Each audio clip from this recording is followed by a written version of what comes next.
No, here we go, Neil. I think that's No, it's gonna be Here We Go, Neil. But before we do the Here We Go, Neil introduction, welcome to the Soccer Comic Rant. My name is Ian Edwards. If you're listening, you're probably listening at iTunes or Omni Studio, or you could probably watch it on YouTube at Ian Soccer Comic Rant Edwards or Ian Edwards. And like I said, this is Soccer Comic Rant. You could also listen at allthingscomedy.com. All Things Comedy has some of the best comics in the world on their platform with their own podcast. So you can go there and check it out. Check out Bill Burr, Bart Kreischer, Tom Popper, and just everyone. I can't remember all the names right now, but there are a ton of comics there. And Tiger Belly, Bobby Lee, and the list just goes on. And the sponsor for the podcast is onthevolleyapparel.com. And you go to onthevolleyapparel.com, use my promo code ComicRant, you get 20% off anything. They can outfit your local soccer team, and they have tanks, tees, hoodies, and sweatshirts for men and women. So go to onthevolleyapparel.com. And yeah, man, with the Premier League is back, and the guests for today, we have Tony motherfucking Hendriks, comic, Man United fan, so you can tell he got his head screwed on straight, and he's got a nice ass jersey on. What up, Tone? I'm good, brother. Good to be with you. And as we were saying earlier, it's always good coming off a good win, resounding, confident win on Sunday. Yeah. When you take care of your business, it always feels good. Absolutely. Another team that took care of their business this weekend as Lee's team, Southampton. He's rocking the jersey. He's in his new apartment with the nice ceiling behind him. That's that rich boy ceiling he got there. You could see like there's a design in it. It's not just some flat ceiling like, here, take this. You look, there's a roof over your head. Now give us. We've all spent time in England. It's a converted attic. It's a converted. What up, Lee? Hudson, comic, Southampton fan. I'm good. Straight out of England. You feeling good? All right, you should be. Yeah. And next guest, regular Neil Chakravarty, by way of India, living in San Diego, stand-up comic. And as Lee astutely pointed out when the Zoom started, Neil normally has a host of Chelsea paraphernalia behind him. But after Tuchel's first loss, he decided to celebrate it by not wearing any Chelsea gear, having any Chelsea colors in the room at all. He's wearing pink, and it's hot pink at that. He's just distancing himself from Tuchel's first loss. What up, Neil? How you doing, bro? I'm doing pretty good. I don't know. I don't know where all of this went, but this is really a third color for the season, and this is the kit we wore when we drew to West Brom early in the season. I thought that was a bad result, so I'd take that at this point. Yeah, if you'd have drawn, you wouldn't have taken that either. It's just that now you lost, so a draw is better than a loss. But you wouldn't have been happy with that either. So how are you taking Tuchel's first loss to West Brom, who scored some world-class goals? And I mean, they weren't just like the ball hits your shin and go in and just keep crossing and maybe it'll ricochet off a Chelsea defender and go in. They were like on form for you guys. Like I'm sure after the game, Tuchel was like, who's that guy? Should we buy him? And the people are like, no, he just played like that today. You don't buy none of those 2 goal scorers. Like, how are you feeling about Pereira and the other dude putting on a clinic on you guys? Yeah, so that guy Pereira and I think Callum Robinson and there's the Sheffield guy, McGoldrick, they always show up against Chelsea. And there was this meme going around of, having those 3 and the Brazil team, Ronaldinho, Rivaldo, Ronaldo. That's what they become when they play Chelsea.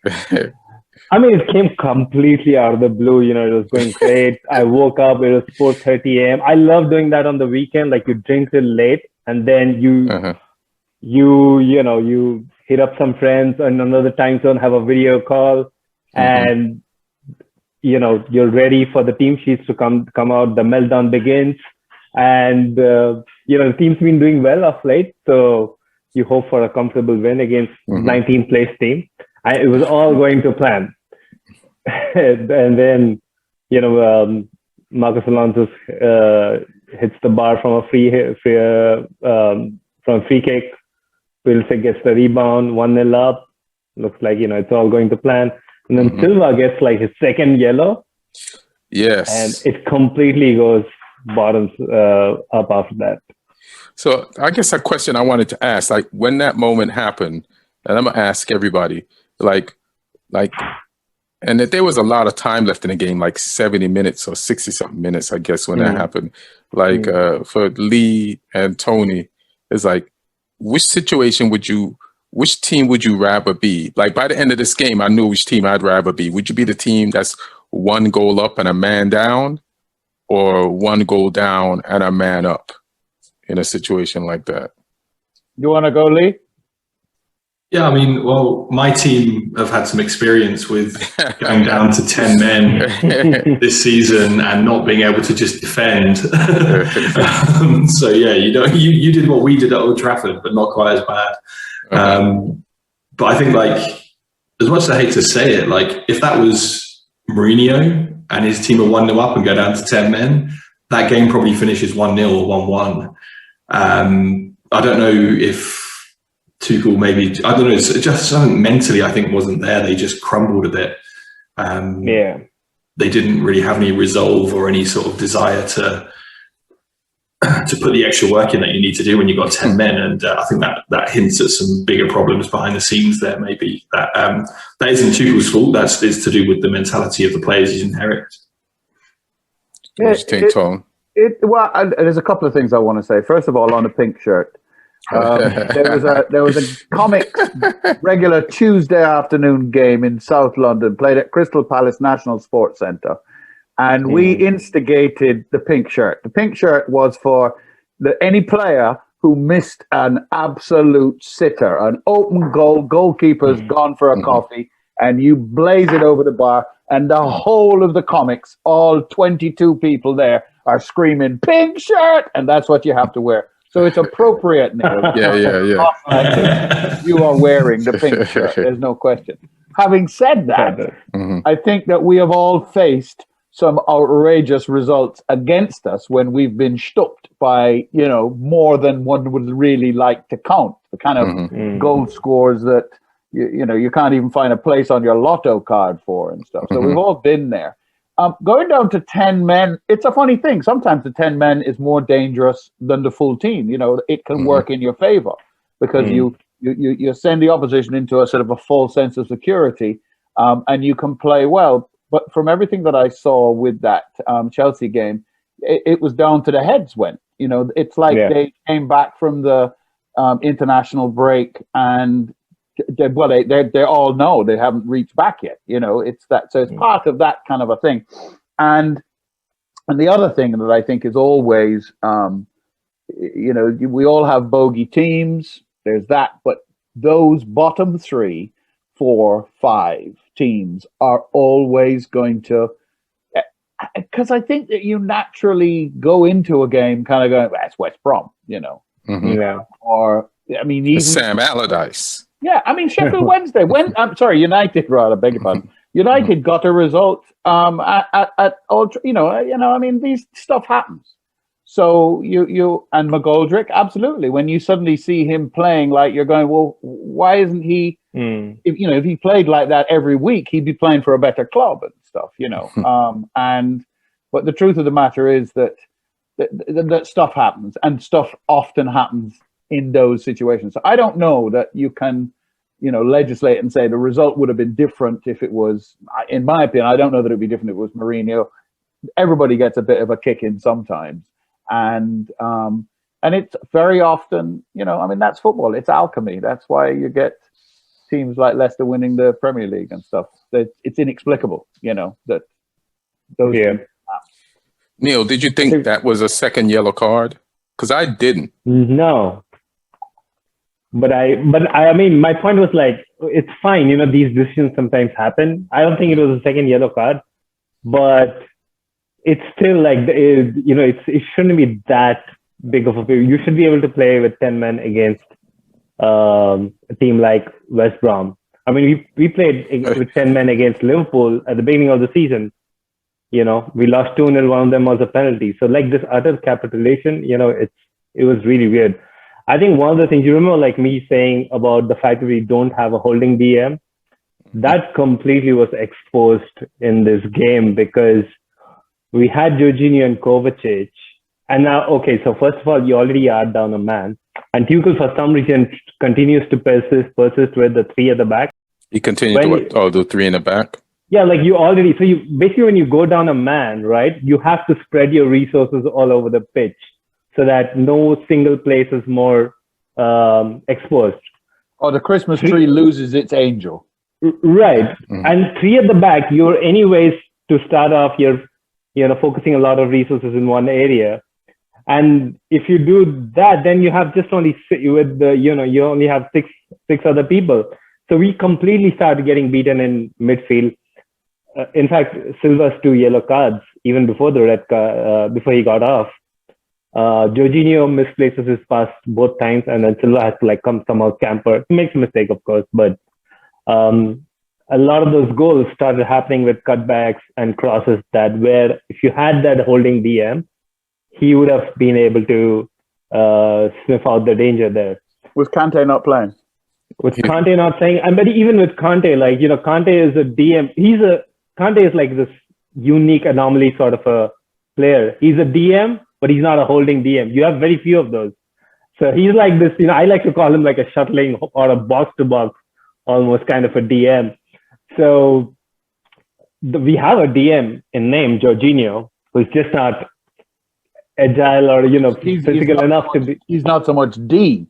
Yeah. He doesn't have the D. I was actually telling this to a friend of mine that over the last 3 years, what Chelsea has done is we've at various points had a keeper who can't stop shots.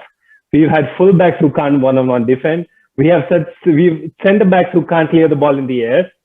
DMs who can't defend. Box-to-box players who are not impactful in either box. Wingers who can't create. And now actually with Timo Werner, we have a striker who can't score. So it's just that everybody's great at their secondary roles. Nobody wants to do their primary roles well. So he's Timo's kind of lost it. Like, like the big highlight of international week was his miss. Yeah, and they followed him into this game, and he's a guy, man. He knows how to take his own confidence away from himself. Like, he doesn't need a coach because the coaches are starting him regardless. They're like, we believe in you, and he's like, nah, I don't believe in me.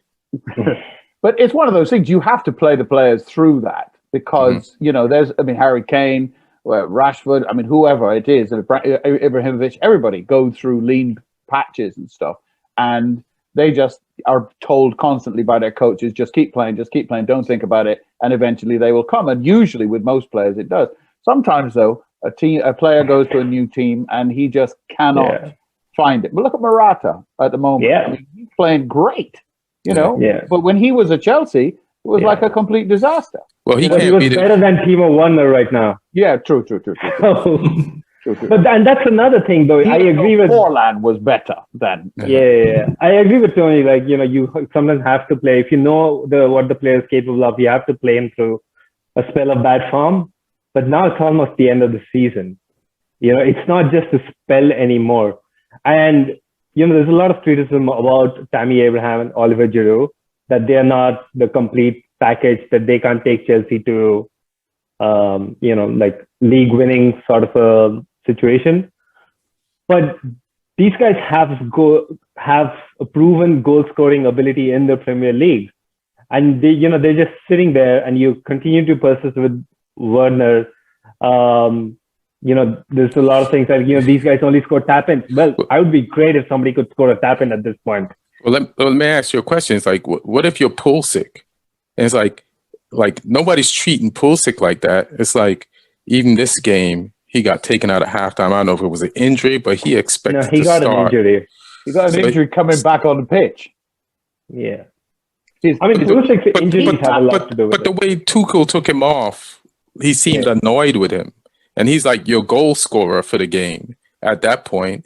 And no, I think Tuchel was annoyed because it happened so last minute, because Werner was getting substituted.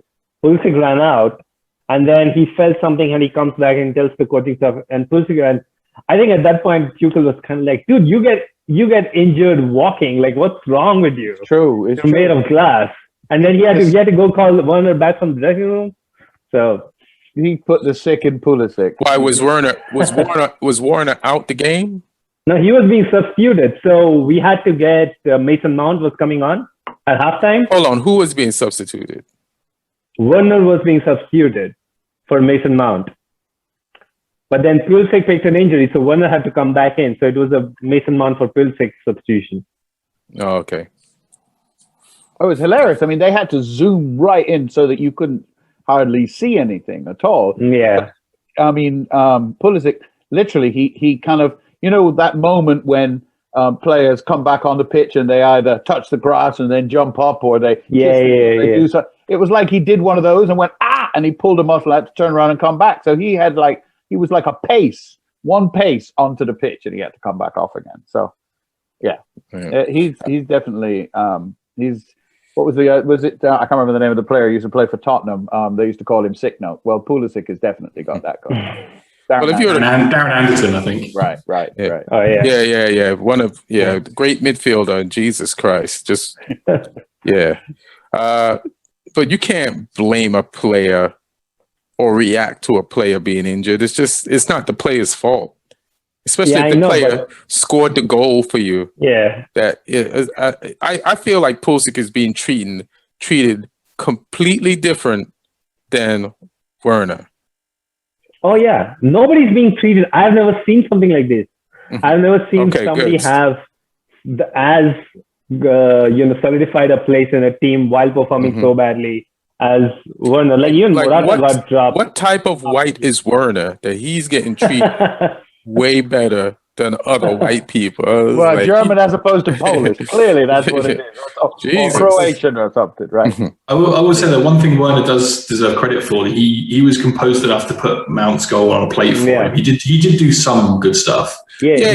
He didn't do the thing he's paid for, but he did do something. But I count assists too. Like a lot of people don't. Yeah. And they like the reporters will blatantly ignore somebody's assist to talk about how many goals they haven't scored. It's like you're a journalist in soccer. You just you just putting this narrative out there about this player being a shot player. Meanwhile, they're doing stuff. So yeah, it was a great assist.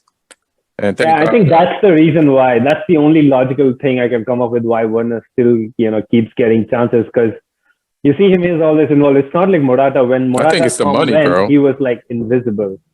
Where was Werner before? Leipzig, RB Leipzig in Germany. Was the structure of the team, and I don't know, and that's why I'm asking the question, was the structure of the team and the position he was playing in similar to the way that he's playing in Chelsea? Because that affects teams a lot.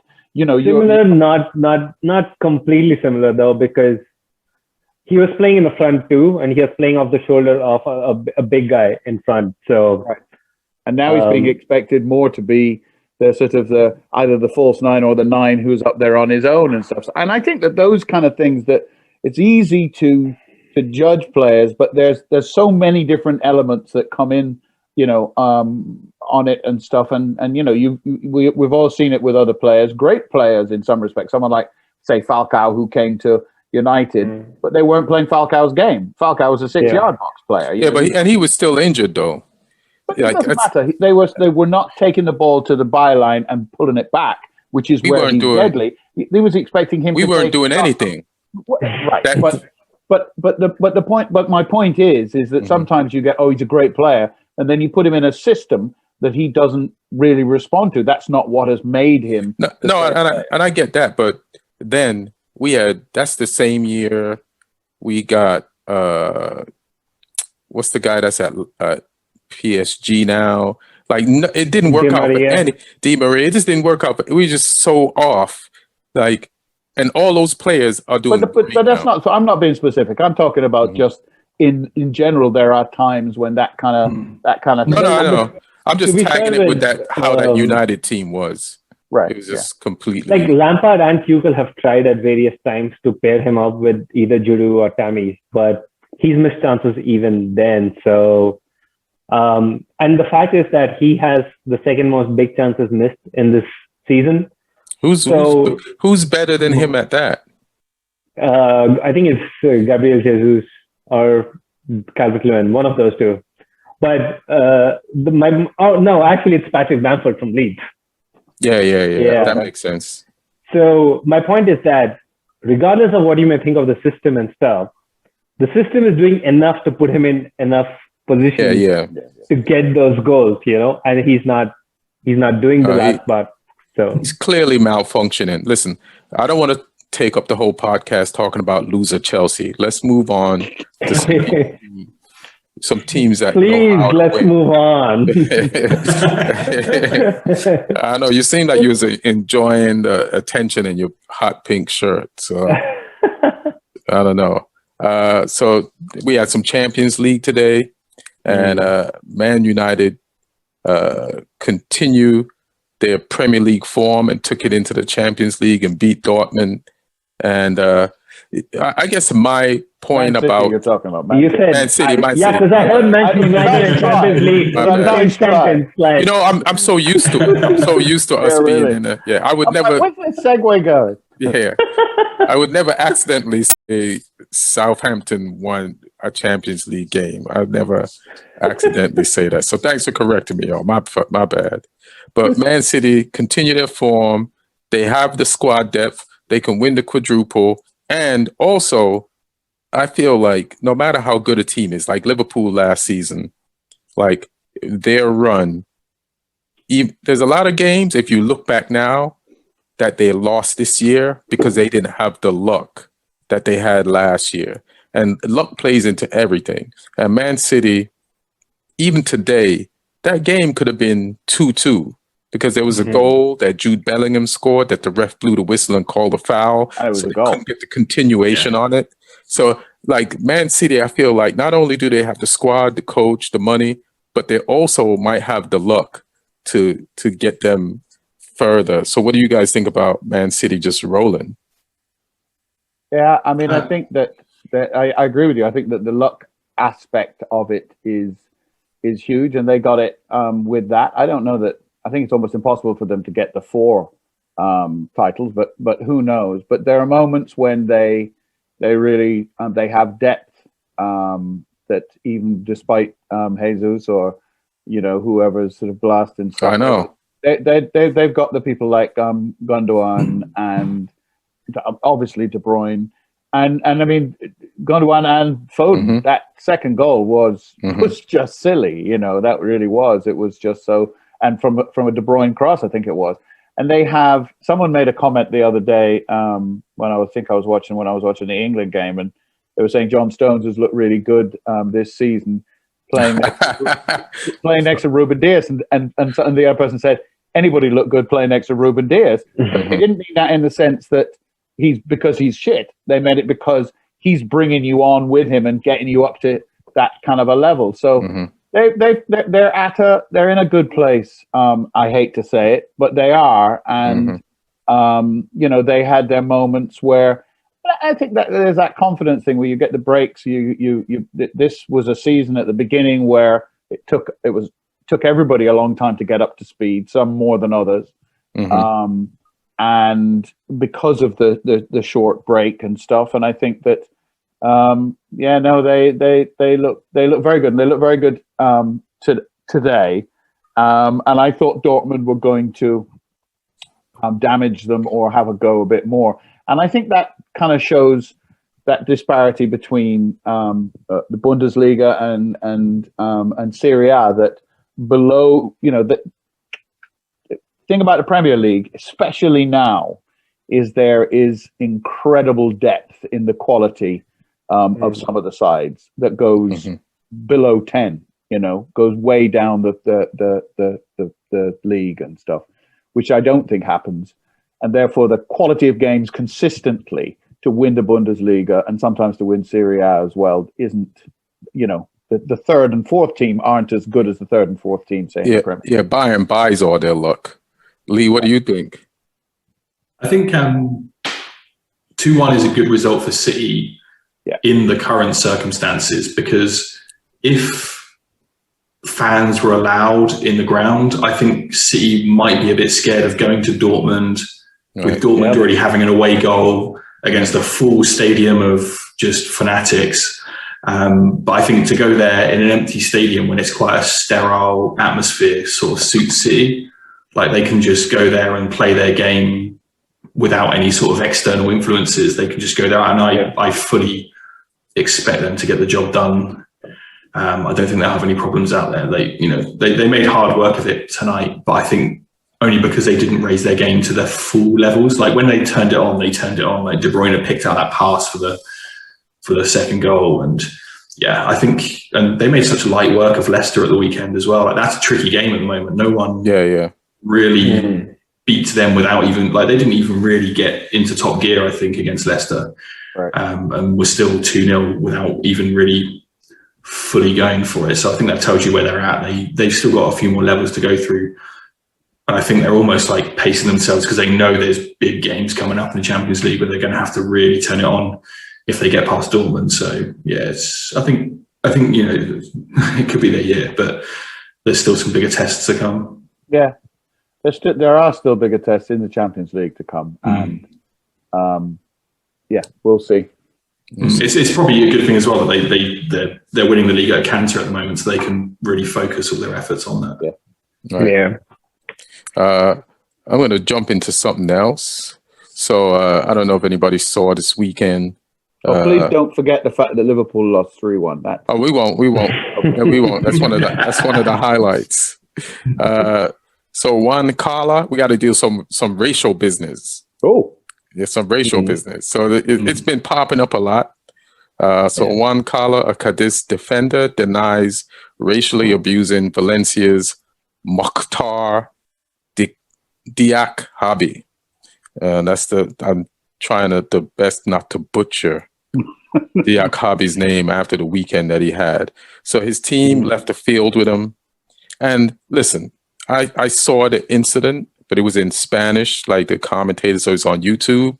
But listen, so the one denies saying anything racist. But this is what I can say. Diaby looked like something racist was said to him. His reaction. He knows what he heard. Right. But there's a specific way you react, and Tony might know this. Like I remember the first time somebody called me nigger. Like, I was living in Jamaica. Nobody's ever called me that word. And then I moved to America. I'm in Long Island. It's one night in a white town, and somebody said that shit to me. And the way I reacted was like that. You know what I mean? It just does this thing to you. It wouldn't do it to me today. I don't care. But now, like that, the way I was like, I recognize that reaction. Yeah, and I also said that Tony would know. I wasn't the one who called him that. That's why I would say Tony knows, because he's probably, hey, you know what? and then Kala looked like he said something racist, like the way he was acting. So I didn't see him say or hear him say it, but both guys were playing the roles of something racist that was said. I don't even know if there's a question here. But it's just like, what do you guys think of the incident? How it was handled? I think it's a bit disappointing that they had to go back out and play without him. Because obviously they went off the pitch for 10 minutes or something, and then they were told that they would have to go back out, otherwise they forfeit the game. And apparently Diakhaby said, go and play. He told his teammates to go and play, but he couldn't play on. And I think that's one of the sad things about this, is that, a guy has had something said to him which has stirred up such emotion that he then can't go and play the game he loves because he's heard these awful things. And like you say, the reaction, I saw the video, and he doesn't react like, if there's like, he knows what he heard. Like, you don't react like that if you think you heard, like, he knows what was said to him. Like you say, the reaction of the Cadiz player, you see him sort of looking like, quite remorseful. Like, remorseful. Like, I shouldn't have. I fucked up. I hope nobody heard this. Yeah. So I think, without wanting to be full judge, jury, and executioner, it looks bad, and it looks like he's in the wrong. And I think Valencia have handled it fairly well in that they've come out and they've taken a real strong stance against it, and they're fighting the corner for their guy. But just the fact that it happens is really disappointing, to be honest. Yeah, good for Valencia though. Like that thing that you sent me when they said, "We don't believe you." What was it? We don't believe you, Kala. Yeah, because they responded to his statements and just said, "We don't believe you," which is pretty strong, because normally club sort of communications take quite a diplomatic tone a lot of the time, but this time it is full block capitals. "We don't believe you." And another good thing, I saw quite a few Spanish newspaper front pages. They sort of put all the games to one side, and they really focused on that in terms of the message of, we're with you, to Dicabi. So that was good as well, because I think, obviously,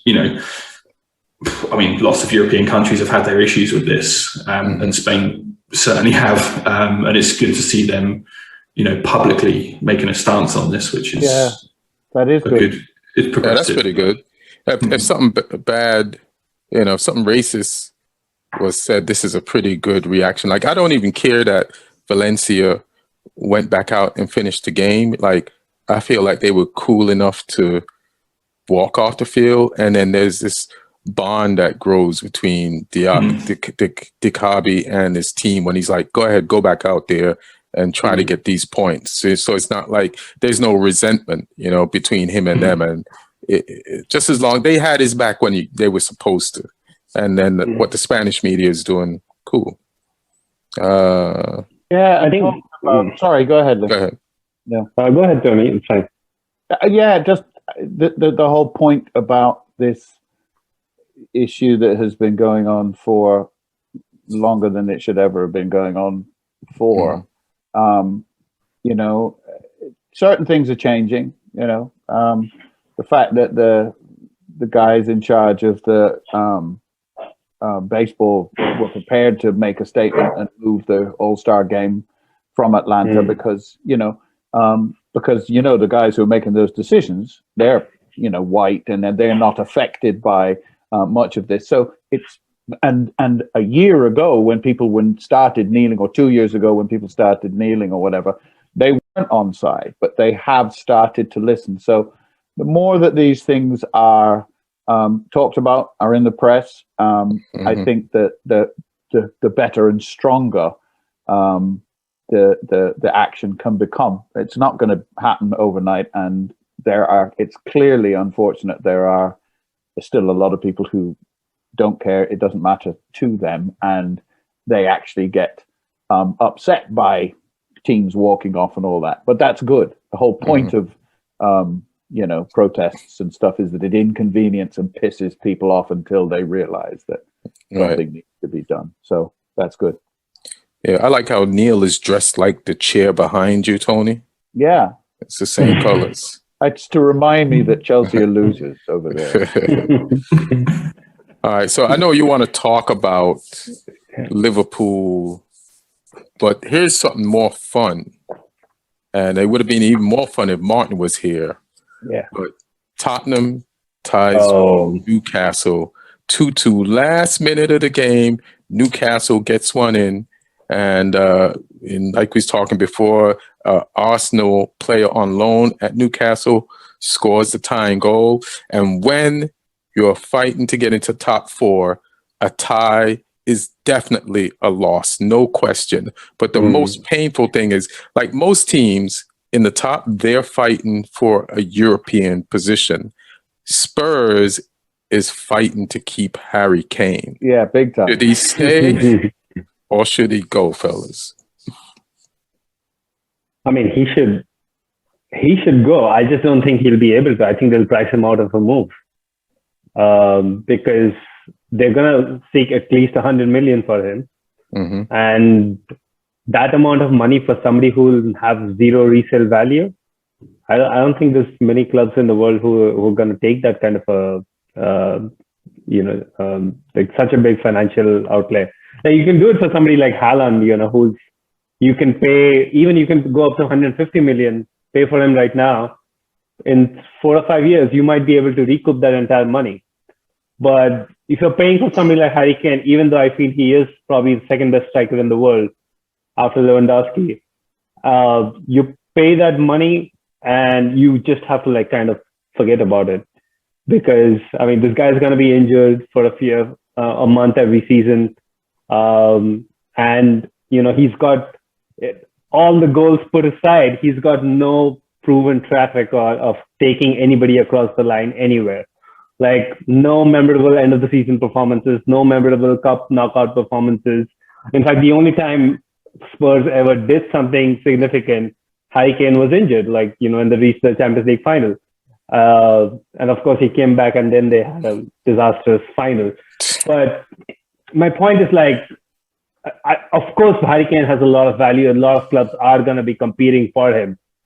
But I just feel like the price that Daniel Levy is going to want is going to be a bridge too far for most of these clubs. So I didn't know you hated Martin that much the way you talked about Spurs. Jesus Christ, strong words. Harry Kane, he's no Danny Ings, is he? Well, I didn't even bring up the fact that they were once third in a 2-horse race. I love bringing that up every once in a while. Oh yeah. What do you think? Lee, go ahead. I think you like Neil said, Daniel Levy won't let him go cheaply, but also Daniel Levy won't let him go to another Premier League club. He's too smart. He doesn't want to sell him to a rival, so that means he's got to go. I don't think Kane would go to PSG on a sporting level. I don't think he wants to play in France. So really, you're just limiting him to probably Real Madrid, really, if he wants to go there. But I mean, whether those two.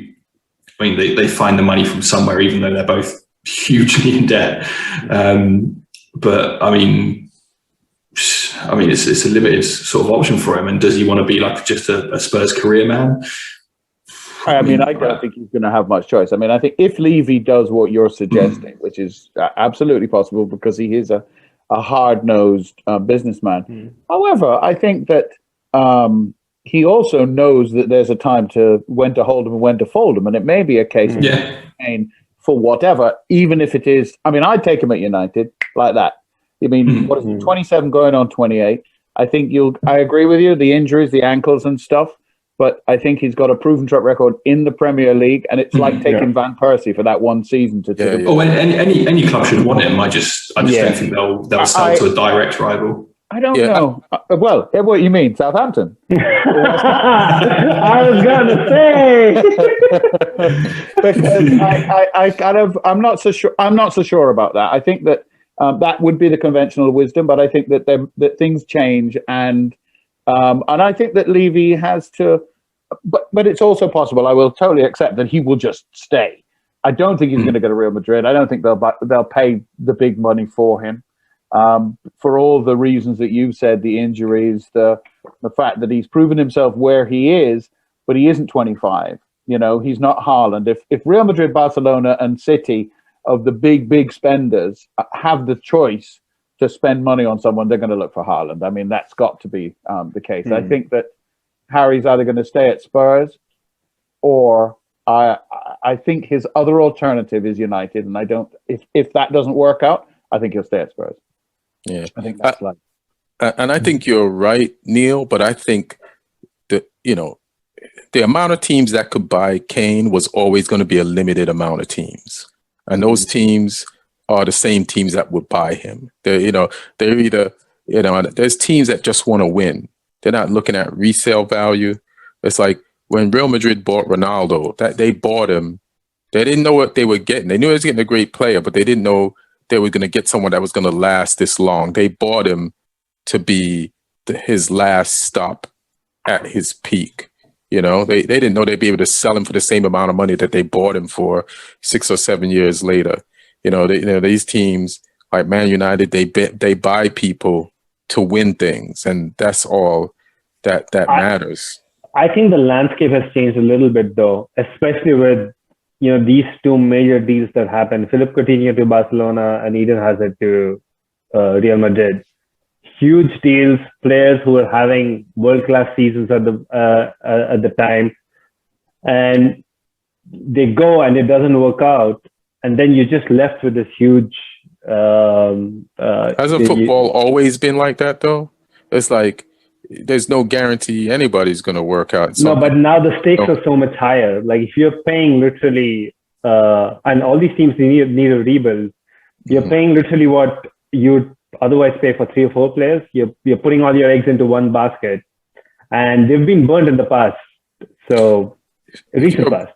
Yeah, if you're a big team, you pay money and you sometimes get burned. It's like, so let's say a $60 million player 4 years ago. Yeah, that was huge. That's today's money, but 4 years ago. So it's like the amount changes, but it's the same amount of risk. You add in like inflation and all that stuff. Like people will take the 3 or 4 teams that can buy him. If they can get him, they'll pay because they just want to win. No, I absolutely think that he should go, and there will be clubs out there wanting to buy. It's just that there's other variables in it. I mean, I absolutely love it because I feel like it's a. He would have done great at Chelsea. It's a hard scenario. Yeah, I feel it's a hard scenario for Harry Kane, because I'll also hold it against Harry Kane if he absolutely does not throw his toys out of the pram in wanting to have a move. He's like, gonna. If you're not ambitious enough to, do whatever it takes. He's gonna want to leave. Yeah. They have a salary cap at Spurs, don't they? I mean, he's got no, but he has one. At one point, they were paying nobody higher than $100,000. I think Harry Kane maybe getting $120,000 or something like that. I mean, whereas there's people who they're fullbacks at other teams getting paid more than that. You know? So I kind of think that, I mean, it's interesting. The big teams that do buy in all of the talent, whether they're in Italy, whether they're in Spain, Germany, and there's only really one German side that does it in Bayern. Mm-hmm. Everybody else, and the 2 big Spanish teams and stuff. I mean, the UK still has, bar 1 or 2 sides, still has a good kind of academy system. Southampton being the classic example of how many players. Southampton, West Ham, we can all name teams that have come through their academy. The game that we played on Sunday, all 3 goals were scored by academy players, our 2 and the other one. So, I mean, there's a lot of that still kind of exists within the game in the Premier League. And I think that I think buying in, I mean, the City, Real Madrid, Barcelona, those guys are still, PSG obviously, who are spending money, and there's nobody who knows the streets outside of the ground. In the Premier League, I don't think it's quite as bad as that. So, albeit that we spent that money on Pogba, technically he was an academy player. It was just bad business. Bad business. I mean? Yeah. It was. I mean, although when he's on form and his head's in the game, he's fantastic. And Spurs has sold better players than Bale. Than Kane. They sold Bale. They sold Modric, and you can just keep going. Yeah, they sold. They sold. On the point of not selling to another Premier League, they sold Kyle Walker to Man City. Yeah. We bought Berbatov. We bought Carrick. Yeah. So I think the thing with Levy is if he thinks the deal's right, and he may think he's only got a couple more years out of Kane. Yeah, he's a businessman. And so if he can get some money out of it, he may get money out of it. That's my thing. And I think he would sell to United, as we have a relationship with him. I mean, he won't go to Chelsea because I don't think that you don't have room, Yeah. But I think that's about the only other place. But like I said, he's no Danny Ings, man. Neil's just saying what he hopes. He hopes like Spurs doesn't sell him to a Premier League team, because then that'll definitely crush Chelsea's hopes of winning anything. No. I actually feel like, from my point of view, this is a win-win. Like, no matter what happens, I'll have an angle at it, which is gonna make me feel good about it. Like what? Because if he doesn't go, then I'm gonna be shitting on Harry Kane for not having the ambition to leave and actually do something with his career. And if he goes this, whichever team gets him is either sitting on a financial or a medical time bomb. It's only 1 month out of a full season. That's a lot of games he's playing. Like, yeah, he has his annual injury, but 1 month is not bad. You know what I mean? Like, it would be great if that month was July, but not for England. But yeah, exactly. Yeah. If he goes to a team that has other players to compensate for his 1 month vacation, he's good. He can win. But so just going back to that point we were making about players going to other teams and stuff. You may be going to touch on this, Ian. I don't know. But how we started talking about it with Werner. But I mean, Jesse Lingard is a classic case of where was that Jesse Lingard a few months back? We're gonna get to that, Tone. Let me give Southampton some shine, and then we jump into Man U.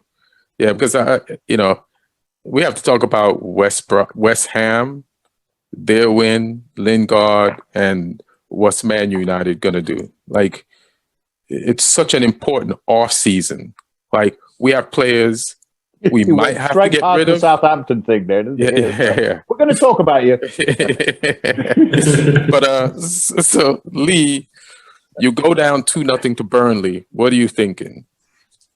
I was quite lucky. I was actually playing in I was playing in a comedian's five-a-side game while that game was taking place. And as I came off the pitch, I checked my phone, and there's a bunch of messages from my brother.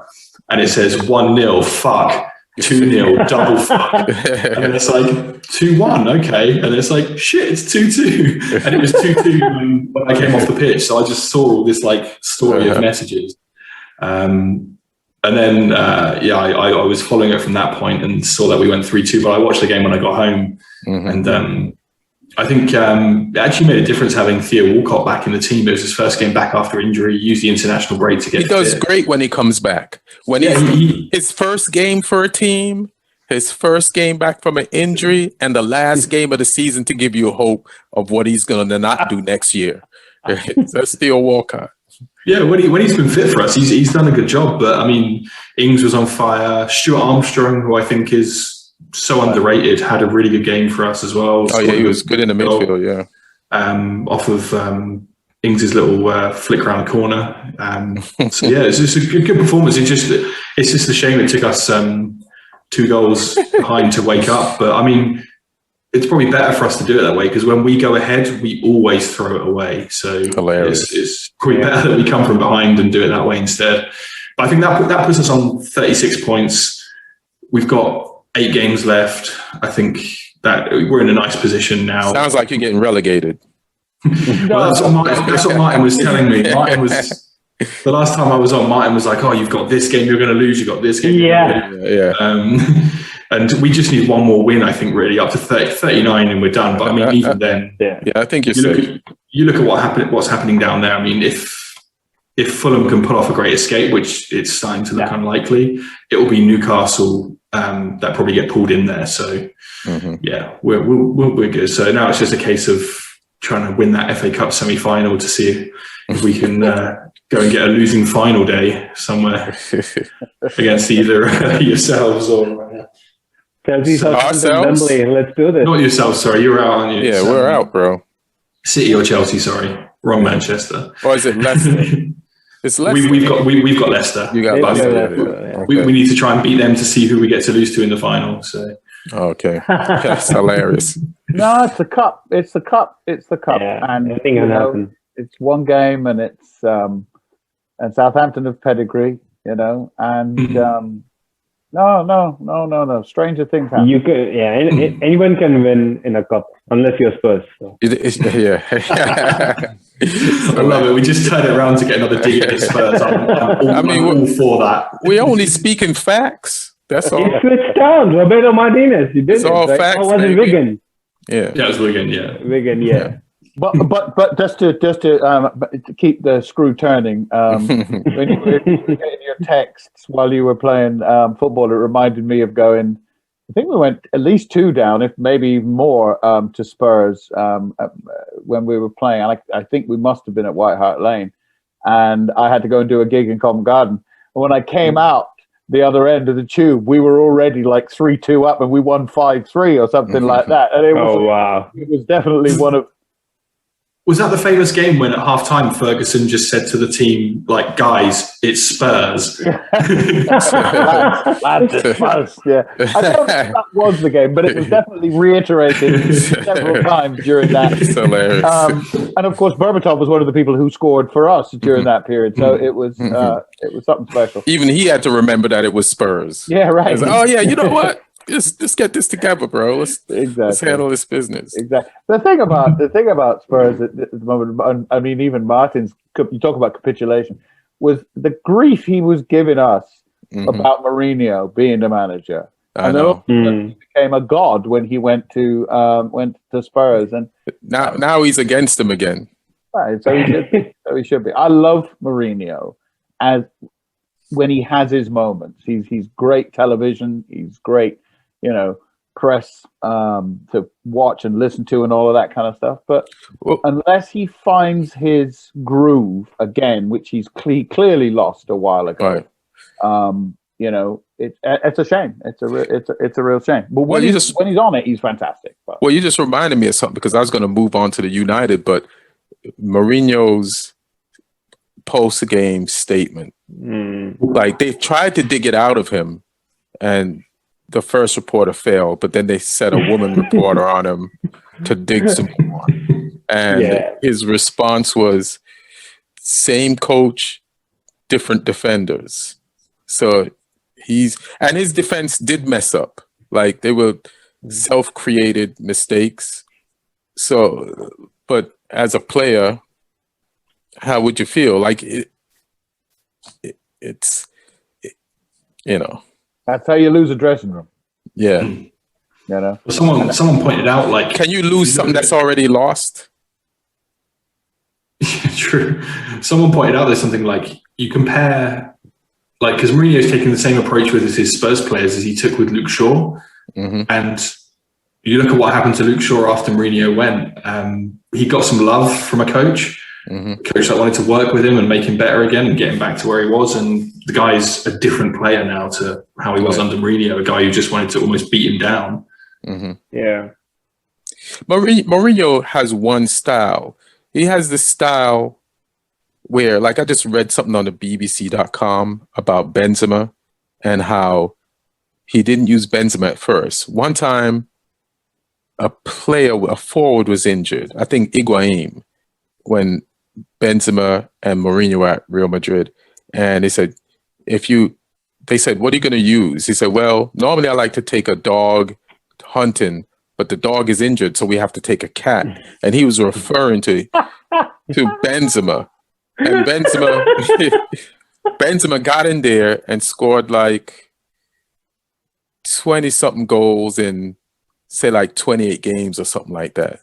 And then after Higuain came back from the injury, the coach Mourinho started using Higuain again until Benzema went to him and said, hey, I scored all these goals, play me. And then Mourinho was like, that's what I wanted to see. Right. So he's this guy who definitely likes hurting the players. He feels like hurting the players' feeling will motivate them into being a player. And he doesn't have, it's like a player having one move. He's a coach with one move. Right. You know what I mean? You know what his move is. And if his move doesn't work, it's like, you don't want to be the defender that has one way to defend. And if that way goes wrong, you give up a penalty. Yeah, it's like Fergie screaming at Rooney to motivate Ronaldo. Right. And that was he knew who he could give it to and who he couldn't talk to in that kind of a way in order to do it. And that's what proper top-end man management, and I'm sure there's loads of other managers out there. That's just kind of one example. But I also think just in defense of Luke Shaw, and Mourinho clearly didn't work it out. The guy was still coming back from having broken his leg in two, Yeah. I mean, that in itself takes coaxing and takes, and maybe he thought that what he was doing was the right thing. Clearly he did, but yeah. I mean, it used to be that Mourinho was really good at, who you can take that approach of admonishing, but then who you can kind of cuddle and take him under your wing. But now he's become, like, as Ian was saying, just one tone. The moment things go a little wrong, you're like complaining. That's the Indian style of parenting. You're like always you're trying to admonish, make the kid feel so horrible, and shame them. That is gonna shame them into success. And that's never gonna work. You're constantly comparing him with other people kids. Like in this case, he's comparing him with probably John Terry and Ricardo Carvalho. We have different defenders in the past. Mm-hmm. And the moment he gets some success, he'll be the first one trying to claim that success as his own. But he is right, though. Mourinho wants all of his players to be doctors when they grow up, and they're all turning out to be stand-up comedians. Disappointed. They want to do what they want to do. They're like the generation has moved. He hasn't moved. Unbelievable. We're going to marry who you want to marry. Yeah. Oh no! He wants to arrange the marriages. Yeah. They're fighting against it. Yeah. Yeah. He's got a. He'll give the same cure to all his patients. Your chemo, it's time for your chemo. I just cut my leg. Why are you giving me chemo? It's like, so what do you think of of Man United's win over Brighton? And that goes to, the guy with the right crest on his chest. Well, it's a funny one, isn't it? We clearly didn't come back from the international break 100%, and although on paper that was the strongest United 11, out there. Henderson, De Gea is a toss up in some respects. If he keeps going with Henderson and gives him a run, that will help his confidence. And the people look at some of the things that he has let one in here, and he was a great save from the first header, and to parry it back at Welbeck so that he headed it the second time was unfortunate. But De Gea has done just as bad and just as worse shit over his time. So we started off. We weren't really at the races, and I think that sometimes my wife, she really likes it when the football season's on because she knows where I am. And she can watch the match and she can assess whether how our sex life is going to be that weekend. I'm going to go down early, but I'm going to come back, and there may be a double, 2 goals at the end of it, and stuff. But I'm not going to go on for too long because I've got a game on Thursday. So no, I was not worried when we went down 1 goal for the simple reason that we have done it against worse and better opposition and come back. So we've clearly learned something in that. We have the old thing of, you got to win a few games ugly. We're winning a lot of games ugly. Yeah. We're not playing beautiful football. Bruno, who when he started was just amazing. And now he just has moments and flashes, but he still brings people up to a certain kind of a level. Right. I think that playing Pogba as a defensive midfielder is a bit of an issue. He needs to be let go on the left with Rashford interchanging on either side. And again, that's one of those things that I think of. I know I'm dotting around a little bit. When I look at that, Rashford hasn't been on form, yet he scores a great goal. Right. But he's part of the reason why Jesse wasn't didn't come back to a level. After the World Cup, Jesse couldn't get his head in the game, and then he had personal problems and stuff. And then do you know what those personal problems were? Yeah, his mother has issues with substance abuse and stuff. Oh. And, so he was having to deal with some of that. That's rough. And look after his younger siblings and stuff. So he was having to. And I think we talk about somebody saying something to you that all of a sudden your head's gone. But that kind of stuff happens at home. It doesn't help. It doesn't help matters. And then, I think in the United side, Rashford is the first name on the team sheet. Rashford and Bruno are definitely playing as long as they're not injured. And therefore, Jesse really actually there's a point where he was kind of interchangeable with Marcus, and I think he has to play in some of the similar sort of positions to Bruno and to Marcus and stuff. So I'm not sure that he's coming back or going to get a game. But to the game on Sunday, I thought that it was what it was. We on a weekend when everybody in and around drew and lost, the fact that we got 3 points is right. Yes, yeah, and that's the thing. It was an ugly ass game, and it was, if I didn't listen to the fan channels that much this week, but it's like compared to everybody else, take the 3 points, no complaints about style or substance. Like they did it, and it's not easy to do. Everybody wanted to win this weekend and needed to win, and they didn't, and we did. So you got to take that. So what are we gonna do with Jesse Lingard? What do you think? Good problems. It's interesting. I'm not 100% sure. I think if I was Jesse, I would go and to pastures new and play. And I mean, if he's obviously staying at West Ham for the rest of the season, and he might go with England. They might take him if he's playing at a certain level. His tail is up because he arguably plays better for England than he does for his club anyway.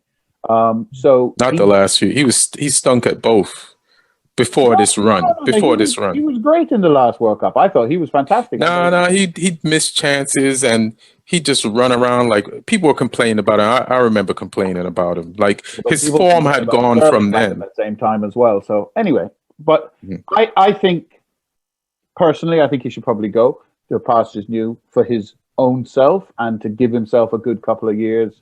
I think going back to United, I think United are probably going to a couple of players coming up from the academy, and I think they will spend on whether it's a Harry Kane or whoever on somebody else up at that neck of the woods on the team sheet.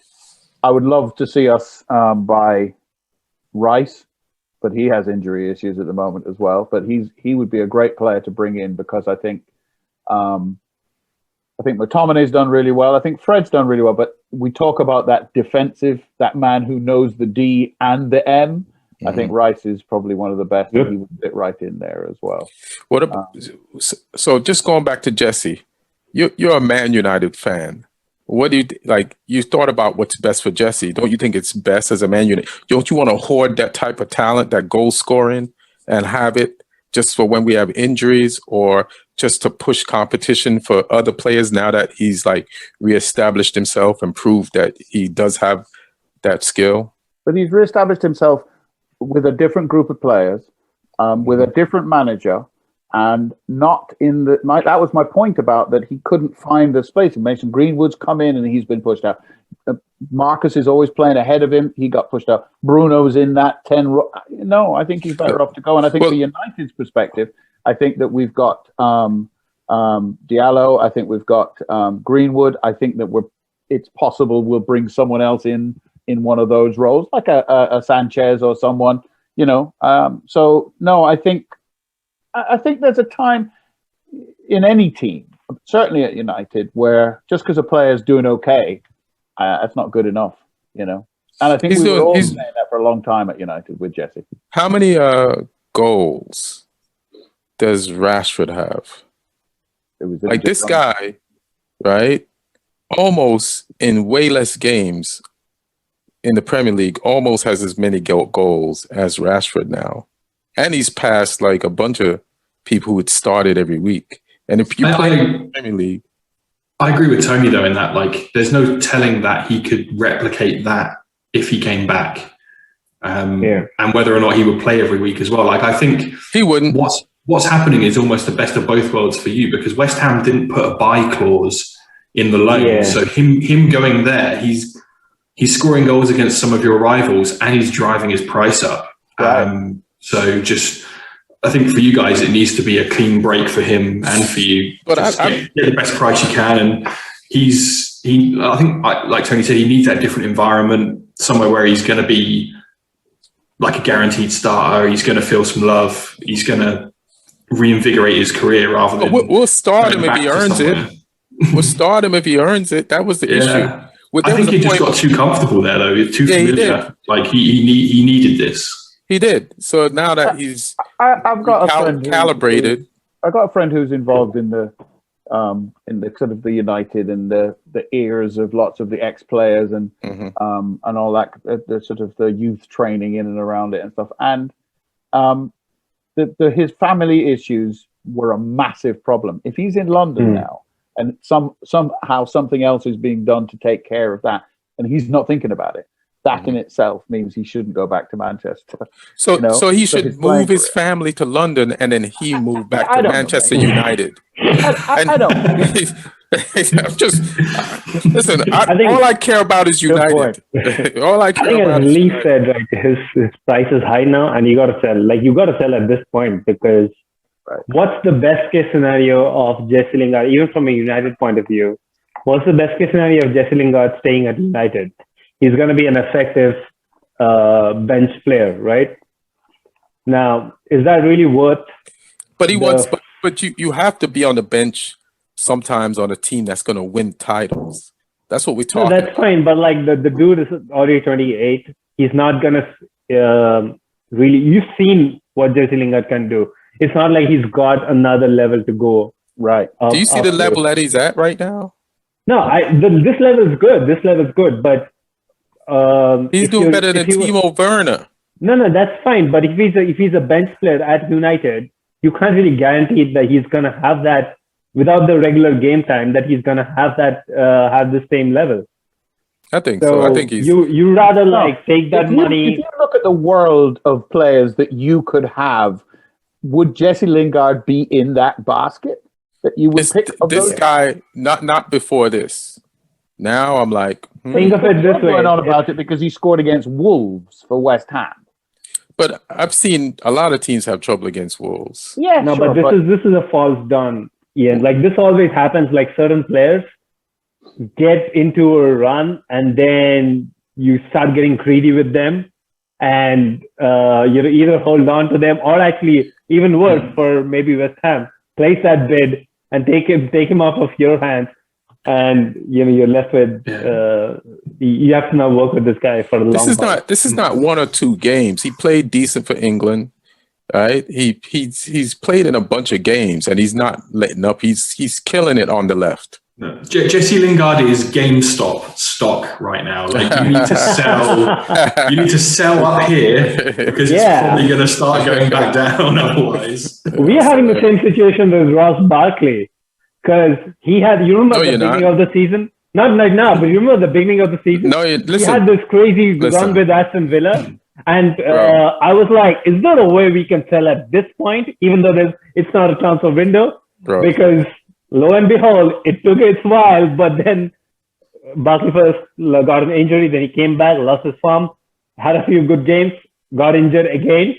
And now he's back to, I don't think Aston Villa is going to pay that money. You needed to agree a price after that Liverpool game when they smashed Liverpool up. It's Ross Barkley. He's never going to be good. Come on, it's the same. It's a synonym. Like Ross Barkley, Jesse Lingard, they're all the same. Nah, it's not.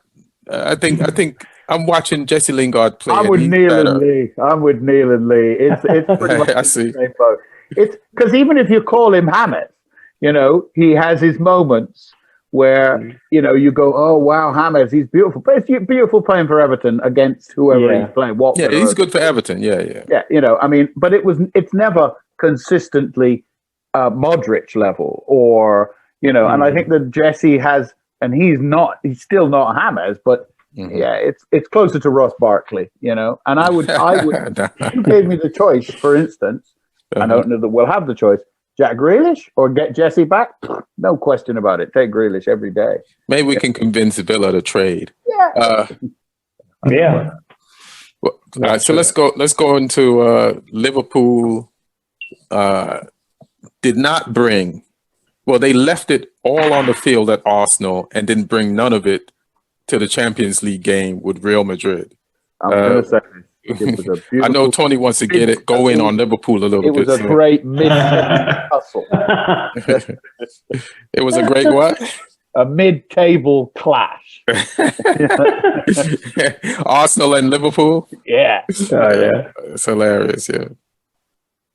Yeah, I mean, that just shows what's happening with the Premier League and the depth of the Premier League at the moment. You know, that we're talking about someone like Jesse Lingard at West Ham, and West Ham being in the position that they're in, and when you look down, not the usual suspects outside of the top 4, 5, 6. You know, there's a lot of difference in terms of what it was 10 years ago, even maybe. No, 10 years ago, you know, not just the usual suspects. And I think that's great for the game. I think it's fantastic that a team like Wolves will have the season that they did a year or two ago, you know, not as good this year, but other teams play well and have great games where they can have, you know, score masses of goals and get beaten by 6 or 8 or whatever it happens to be and stuff. It's happening to all of us. And I think that's good for Premier League football. I think it's good for the game generally that you're seeing different, and it's also to do with the fact that so many of the scouts are going all over the world and bringing and the money that's in the game, bringing players from different parts of the world to come and play in the Premier League. That's just bringing the level of the game up, because there are players whose names you don't even know. And you're going, holy shit!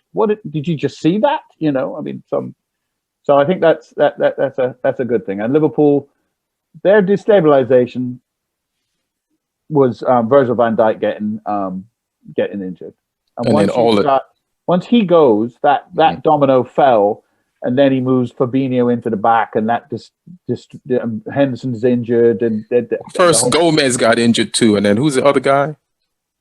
It was Van Dijk, Gomez. Who's that? And Matip. And it's like you lose your central defenders, then you have to bring you then bring your midfielders back there, and then you know it just. But I think Klopp now has done the smart thing of playing his centre back at centre back, so you free Fabinho in midfield. And that's because he doesn't want to get any more midfielders injured playing defense. He's like, I'm going to run out of midfielders if I make them play defense. Like defense is just ruining the whole team. And that's what happened today, right? Like their defense, there was that immaturity you could see.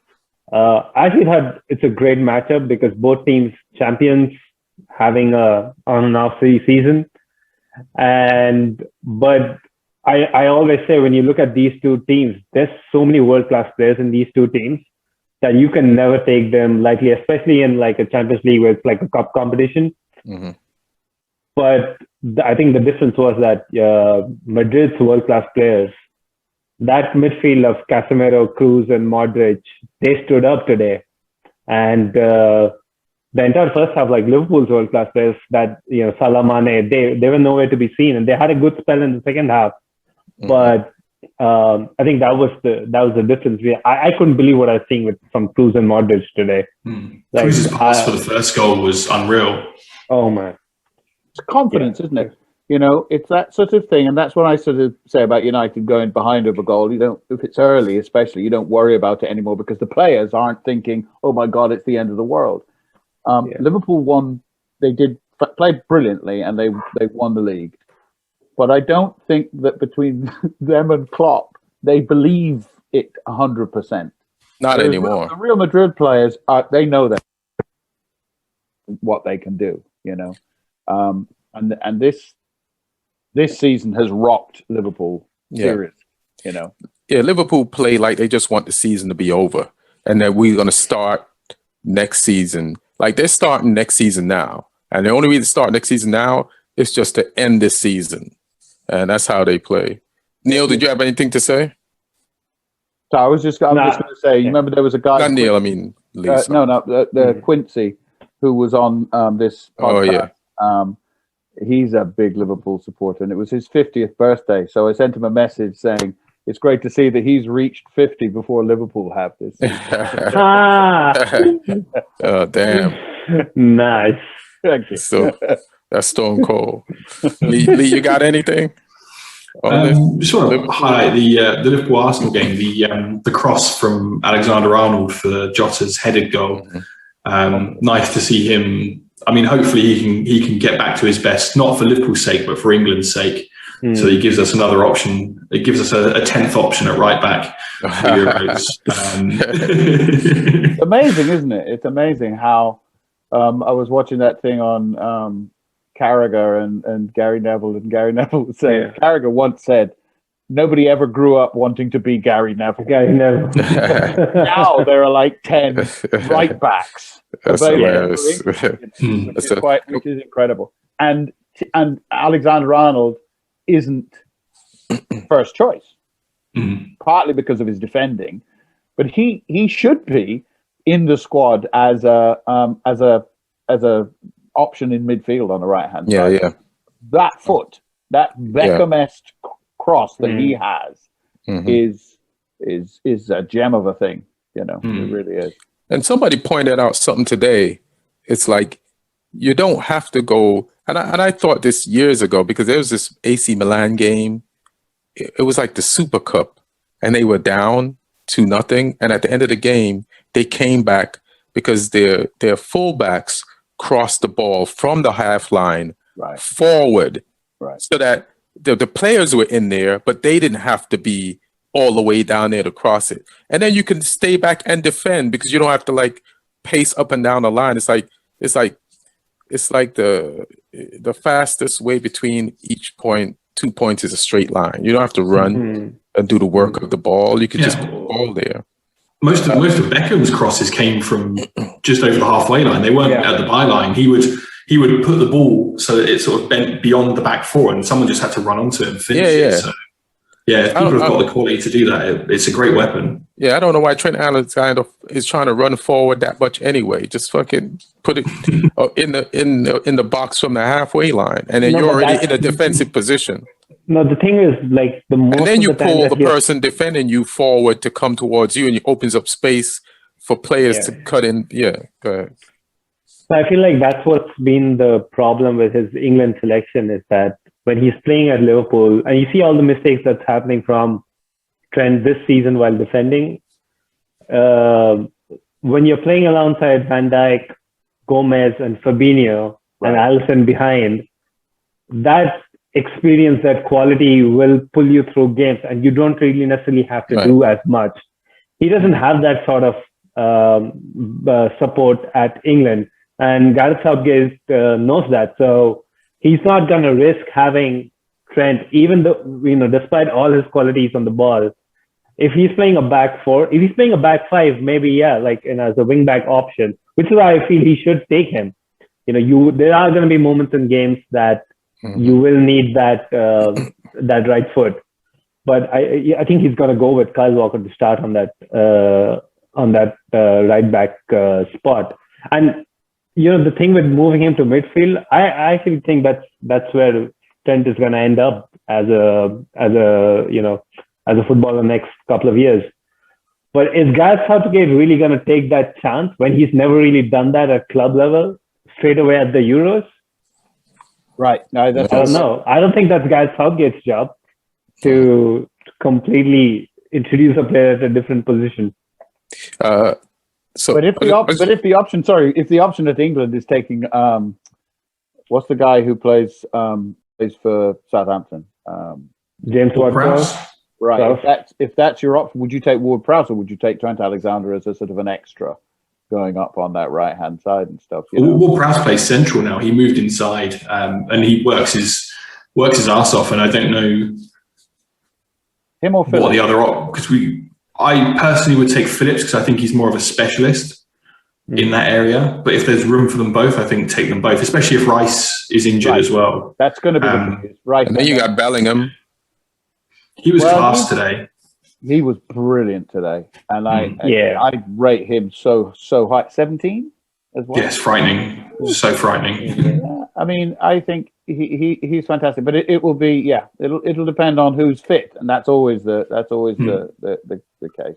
I think the easiest drops from that squad should be Kieran Trippier and Eric Dyer. I don't think they Dyer, yes. Trippier has been. Yeah, I mean, if you have if you have Walker, if you're taking Walker and you're taking Walker as somebody who can play 3 at the back and right back, and you've taken Trent and Reece James as your 2 right backs, and then why do you need Kieran Trippier too? You don't need 4 of them. We had so many defenders on that list. Like when I was reading that defender list, I was like, is there going to be enough room for midfielders and forwards? There was just so many names. It was crazy. The less defenders we take, the more we can take of the likes of Sancho, Grealish, Sterling, Foden. Like more players that are actually going to win us games, because we've got a lot of competition for places in those attacking midfield positions as well. Like Kane is the number 9, no matter what, and then it's up to Calvert-Lewin and Watkins and Ings to fight for who gets to support him and fill in for him from the bench for 10 minutes if we're winning the game. Kane is the false 9. He drops back so far. I feel like Kane's theory is like, I have to help the team defend, so I'm just going to stay in the defensive position so they can't say I didn't defend. Like, I want the person I'm defending in front of me so I don't have to chase back to catch him up. But he still scores goals from staying back, so I can't. Let me just do 3 things real quick. We got a lot of big games this weekend. Tottenham versus Man United. What do you think, Tone, or everybody? What's our chances? I think that is that's going to be a good one. But it's one of those, isn't it, where very few of the games that you think are going to be, this is an exciting game, as the commentators always go. There's going to be, it'll probably be 0-0. I think, and I'll be happy with a draw in some respects. We've still got a bit of air between us and who's next? Leicester, but below us. So that would do. There is always that little bit of revenge from earlier on in the season that they're going But it ain't going to be a shitload of goals. It's not going to be like we're going to reverse it completely. Right. I feel like I forgot what I was going to say. Neil, you got anything? Or Lee? I'll come back. Glory, Manchester United. All right. I like where you're at. Take those points off Tottenham Hotspur. I like what you're saying in that pink shirt. That pink shirt, wear it more often. What you got, Lee? I agree with Tony. I think it's going to be tight. I can see it. Like, if someone wins, I think it'll only be by 1 goal. And a draw is pretty feasible as well. So I think it'll be tight. I can't really call it. I think Mourinho still has something of a sort of personal vendetta when he comes up against former clubs as well, especially ones that, let him go. So I think he'll make sure it's a proper Mourinho performance where he tries to nick it 1-0 or take a point so that he's not embarrassed. I think it'll be close. It all comes down to what defenders Mourinho can wrangle to play for him that week. That's not looking good. So if he has some people that he hasn't insulted yet that feel like this is their opportunity and they're surprisingly good, then One thing I will say about this season is that the proximity, the closeness of the fixtures, in that there's been like 3 and 4 days and 3 days and 2 days. 3 minutes, 2 minutes. Man, it's just that in itself shows the level that there hasn't been the excitement in quite a few of the games, because people are just nobody. If you're playing any of those video games, Champ Man or any of that, nobody is playing above 75% this year. Everybody is just squeaking through the games and stuff. So I think that doesn't help matters. But we'll win. Good. Also, another big game is Liverpool Aston Villa. It's big because they're kind of in the same area of the table, and also Aston Villa was the team that started the ruining of Liverpool's championship. And it was a 7-2. So how you think Liverpool's going to come out? Yeah. As Villa started it with the 7-2, and then Jordan completed it by taking out Van Dijk. But, Van Dijk had some shitty games in close proximity. This 7-2, and then running into Pickford, or Pickford running into him. Pickford doing a Roy Keane on Alf-Inge Haaland job. Pickford acting like he's an outfield player. It was a goalkeeper's tackle. Yeah, Liverpool going to beat them. Villa. Think so? Yeah, I do. I think Villa are. They've had their kind of them up. They're going to be fine. They're in good shape. They're in a good place. Where are they in the table? They're going to be. They're still without Grealish, right? Yes, he's training though, so he might be back this game. Right. Yeah, I mean that's the big one for them. If Villa with Grealish and Villa without Grealish are two completely different teams. Yeah. The young lad who came on for Villa at the weekend, Keenan Davis, I think it is, looked really good for them. Obviously, Trezeguet got the 2 goals, right, which is what everyone was talking about. But I thought Davis was refreshing. Just nice to see those new players come through because I think he's an academy player. Yeah, and I think he has a brother there too, in the academy too. Tomorrow, more Champions League. PSG versus Bayern. Who you all got? Bayern. Yeah, probably Bayern, but with Mbappe and Neymar and people, if they're on the field, then you never know. But I think Bayern, 1-11, Bayern are stronger. I might go PSG because Bayern doesn't have, is it Podolski? Lewandowski. Yeah. What am I saying? Lewandowski. Yeah. And somebody else very important. I know. And somebody else very important, like 2 important players they don't have tomorrow. So that I think somebody got COVID. Just check. I think it's Kimmich. Was it Kimmich? Well, I saw Kimmich play. He played against Leipzig. Yeah. But they're out 2 important. Oh, Gnabry's out. Gnabry, yeah. So PSG might have a better chance than we think. Where is it? Is it in Germany or in France? To me, it doesn't even. France. I'm not 100% sure though. Yeah, I've stopped looking at these things now because people are playing at random places. Yeah, and then there's no fans, so I just don't count it without the fans. Yeah. Bayern are at home. Okay, but PSG has been playing really badly. They lost over the weekend, and they're now second in the table with I think 6 games to go. Oh, great job, Podge. Yeah. So it's not going smoothly for them. And second in League that's relegation, isn't it? Isn't it? It should be relegated out of the Champions League. Yeah, you get a call from the Sheikh once that happens. you gotta be there in person. What about Porto versus Chelsea? Oh, it's going to be interesting to see the reaction after the weekend. And there's been some talk about there was a scuffle in the training game between Kepa and Rudiger. Both players who did not play, so I don't know what there's some. Apparently, Rudiger threw a punch and Kepa dropped it. Yeah. So Tuchel's been pretty honest about it. He's like, it was a serious thing, but it got sorted. So Kepa ain't even playing.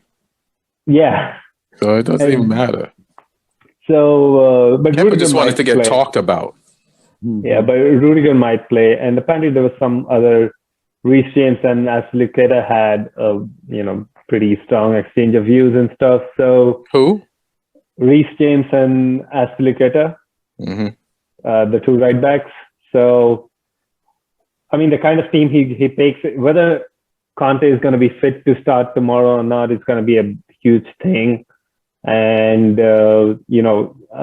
I hope he doesn't go with Werner again. I hope he goes with either Giroud or Tammy Abraham, because we need that goal scorer up front. We're doing a lot of things, but we are not able to find that, the finishing touch. You need someone that's going to physically go toe-to-toe with Pepe as well, because Werner will just get eaten up by him. You saw the way he played against Juventus. He was rolling back the years. He was a beast. I think you need someone like Giroud or Tammy who's going to throw some elbows around and be awkward against him.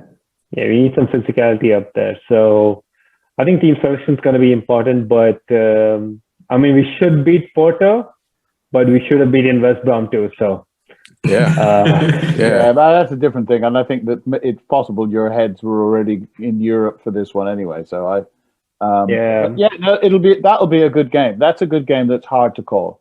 Yeah. Well, guys, we did it. We went through all the topics as far as I can think of. Anybody, Tony? Any last words? Well, it's nice to see that Man United finally get to play a Caribbean team in the in the Europa League.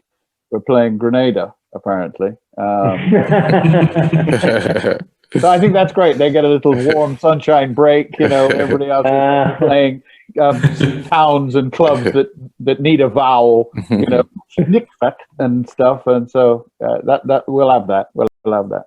But it'd be interesting because I have no idea Granada, whether they are good, bad, indifferent. I mean, I didn't even know they had a football team. You need to worry about who Ollie's going to start in our line. It's all what Ollie does with our starting 11. I love Ollie. I love him too, but because when you read all of the threads and the comments and you listen to the Twitterverse and all of that kind of stuff, the amount of people who are out there who are just hating on him and all of his backroom stuff and everything, and we're in second. Right. And you just that in itself, you don't get to second. Nobody cares about the second. They just care how they feel about Ollie. No, I do. I do. I'm with you. But it's just, it's so weird. They act like it's not like he's replacing Ferguson directly, and we just won the season before. They're just killing him. Like, let the man, if this guy develops into a good coach, which it seems like he's doing, and he's building something, like, it's a win-win for everybody. Nobody has patience though. But that's exactly it. Everybody wants the premature gratification of having, what's his face, who was at Spurs, or some other fix it quick kind of thing. There's an argument. Chelsea, 25 managers in like 25 minutes or something. There is an argument that actually it's not about the coach. It's just keep moving forward and all that. Kind of stuff. Well, it is But I disagree with that, and I think that this is the right kind of move. When Chelsea does that, they had one coach that set the team up perfectly so that whoever took it over, as long as they were a good quality coach, they could win with those players. So that's the Chelsea formula. So what? We had the players. Like the players were pretty much running the show, and we had a very experienced assistant coach who, he'll never get a lot of mention, but he was there. We had a succession plan there too, and but you need those strong personalities. I don't think any of the teams right now that we are talking about have those in their squads. Yeah, I think Mourinho hooked you guys up twice with players. No, he screwed us over the second time. How? Didn't he get Hazard for you the first time? The second time? No, he did not. Mohamed Salah, Kevin De Bruyne, Romelu Lukaku, but he got those players. He also got rid of them. No, he did not. He did not. Mo Salah came when he was there, right? Like just about, but they were all coming from a scouting network. Yeah, exactly. It's all from that the directors of football and all this kind of stuff. But Mourinho is not looking at what's happening in Brazil. Like but listen, he has no clue. But listen, like what he brought you teams, right? That won. Then he got fired, and afterwards other coaches came on both times and won with those teams. Yeah, he got rid of Salah and De Bruyne, but Ferguson got rid of world-class players too. Like we just got rid of Lukaku too. Yeah, you can't blame people for getting rid of Lukaku. You can definitely blame people for getting rid of talent without giving them a look in, and that's what happened with these three players. It's not like they got. What's happening with Timo Werner right now? You're being very nil. You're being very nil. You're not. You're not looking at. We're talking about what the teams that he brought. I know every coach gets rid of some players they shouldn't have. I'm talking about the guy coming there, setting up a team, winning, him getting fired. He didn't set up no team. He didn't set up no team the second time around. No? Not even really the first time around. The first time around. Yeah, I mean, the first time he was Yeah, go ahead, Tony. No, I was just going to say when he came in, there was a lot of people already there who had already. Yeah, like Ranieri got a lot of them in too, like just before him. Czech, Robin, people like that. Yeah. Terry, Lampard, Damien Duff, Gudjonsen, those guys are already there. Right, exactly. And I mean, what Jose Mourinho did for Chelsea in the 2000s was just unbelievable. He put our team, because we had good players. We used to come close, but we never had that mentality to go over the line, and that's what Mourinho brought in.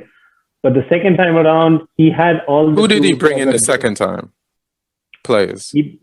I think the only players he brought in was Diego Costa and Fabregas. Andre Schürrle, was he a? Well, he persisted with Schürrle. And that's so crazy. I mean, I don't want to get, I'm getting PTSD right now because I'm so scarred. So when did Hazard get there?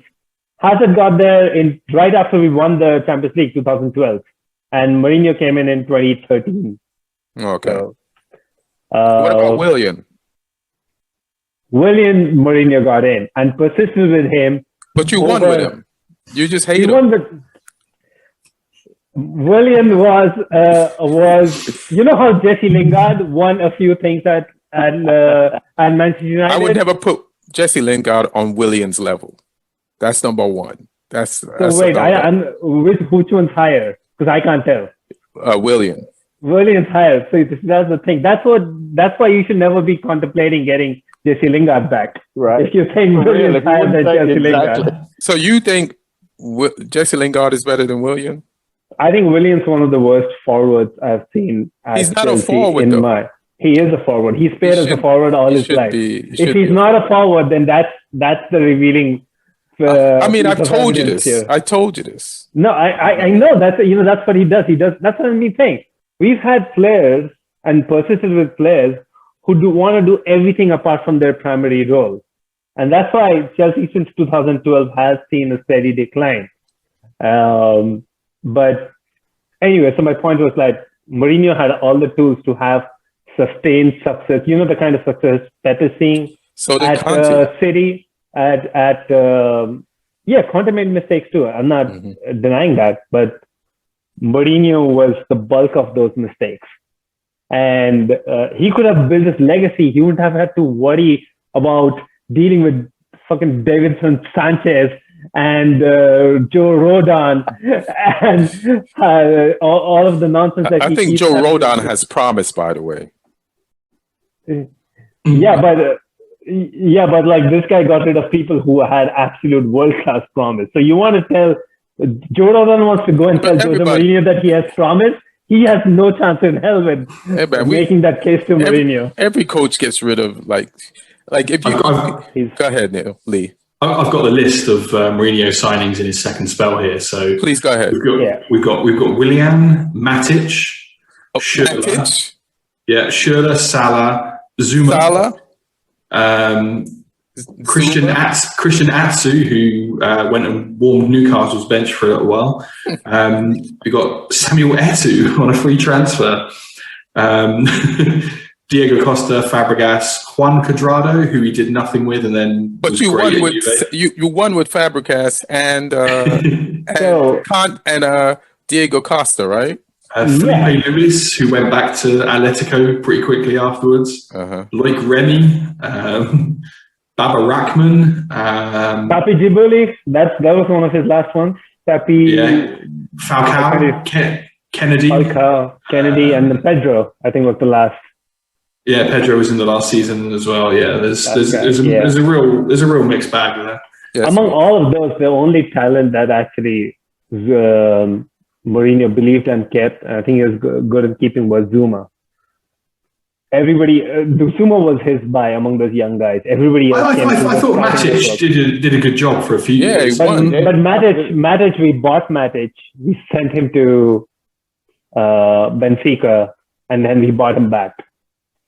So, yeah. You also have to give Mourinho credit for getting rid of David Luiz. How come you don't give him credit for that? You hate David Luiz. Mourinho walked in and said, "You out." Sending you to France. And you give him no credit. You're just shitting on him. All right. I only shit on Jose 2.0, not Jose 1.0. Lee, you got Jose 1.0, that was a great Chelsea side. Yeah. much to my chagrin.